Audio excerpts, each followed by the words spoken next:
Hi guys! Welcome to JTG Channel. So unang-una sa lahat, gusto kong magpasalamat sa lahat ng sumuporta, nag-share, nag-like at nag-follow sa ating page, maging sa ating video. Salamat guys sa suporta nyo, sa mga kaibigan, katrabaho, kakilala, ka-churchmate, sa lahat sa inyo. Sobrang thank you po at palain po kayo ng Lord. So by the way, sa mga bago lamang po, sana po paki-like and follow and support nyo po itong vlog natin. Meron din po tayong account sa YouTube. Search nyo lang po ang JTG TV. So, hindi ko pa po yung napapalitan ng channel. Pero, after 7 days, mapapalitan ko na yan. So, anyways, for today's video naman po, ang makikita nyo ay yung usually ganap or buhay ko tuwing Sabado. So, usually, sa umaga hanggang hapon, ako ay nasa trabaho. Pagod-paguran si ate girl para kumita ng pera.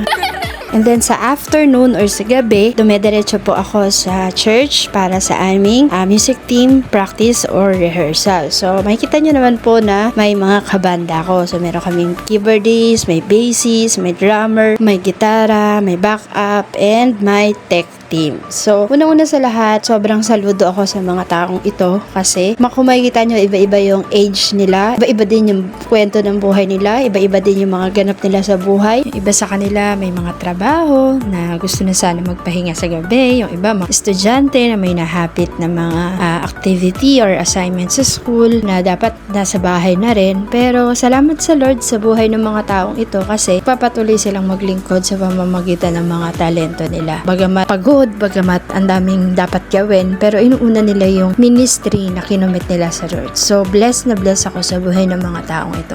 Ikaw, ano sa tingin mo yung gift or yung talent na binigay sa'yo ng Lord? Mahilig ka bang kumanta? Magaling ka bang sumayaw? Mahilig ka bang magsalita sa harap ng mga tao? Magbigay ng payo? Magbigay ng encouraging words? O mahilig ka ba mag-drawing? Ano yung hilig mo? Or ano yung sa tingin mo saang area ka magaling? At pangalawang tanong, ito ba ay nagagamit mo sa makabuluhang bagay? Halimbawa na lang yung paglilingkod sa Lord. Tulad niya ng sabi ko sa inyo, iba-ibang age yung mga kasama ko sa grupo or sa music team. Pero, kitang-kita niyo naman na ang paglilingkod sa Panginoon, hindi nakikita yan sa edad. May mas bata, may mas matanda, pero iisa lang yung layunin, iisa lang yung tibok ng puso. Yun yung maglingkod sa Lord sa pamamagitan ng talents na binigay niya sa bawat isa sa amin. Kami naman, hindi naman kami professional eh. Wala ni isa sa amin ang pumasok sa school for music. Pero salamat sa Lord kasi yung talents, yung gift na binigay niya sa amin ay na-enhance. Thankful din kami dun sa mga tao na ginamit ng Lord para tsagain kaming turuan, tsagain kaming matuto sa mga instrumento. At habang buhay kaming magiging thankful sa buhay ng mga taong yon. At ngayon na kami ay natuto, ginagamit naman namin ito para sa ikaluluwalhati ng pangalan ng Panginoon. So wala talaga yun sa edad. So kung saan ka magaling, ano yung gift na binigay sa'yo ng Lord, i-enhance mo yun, tapos gamitin mo yun para magbigay honor sa Kanya. Huwag mo nang hintayin na mawalan ka pa ng lakas, mawalan ka pa ng kakayanan bago mo gamitin, bago mo madiscover na ikaw ay binigyan ng talento ng Lord. Hanggat kaya mo, hanggat meron kang hininga, hanggat meron kang lakas, hanggat meron kang kakayanan na maglingkod sa Lord, gamitin mo yung talent na yun. Huwag mong sayangin. So, I encourage yung mga youth, yung mga nanay, mga tatay, mga singles, ano ba man estado mo sa buhay, I challenge you and I encourage you na maglingkod sa Panginoon. Sama-sama tayong maglingkod para sa Panginoon. So, yun lang. Share ko lang. Sana na-encourage kayo at na-challenge kayo. God bless you all. Bye!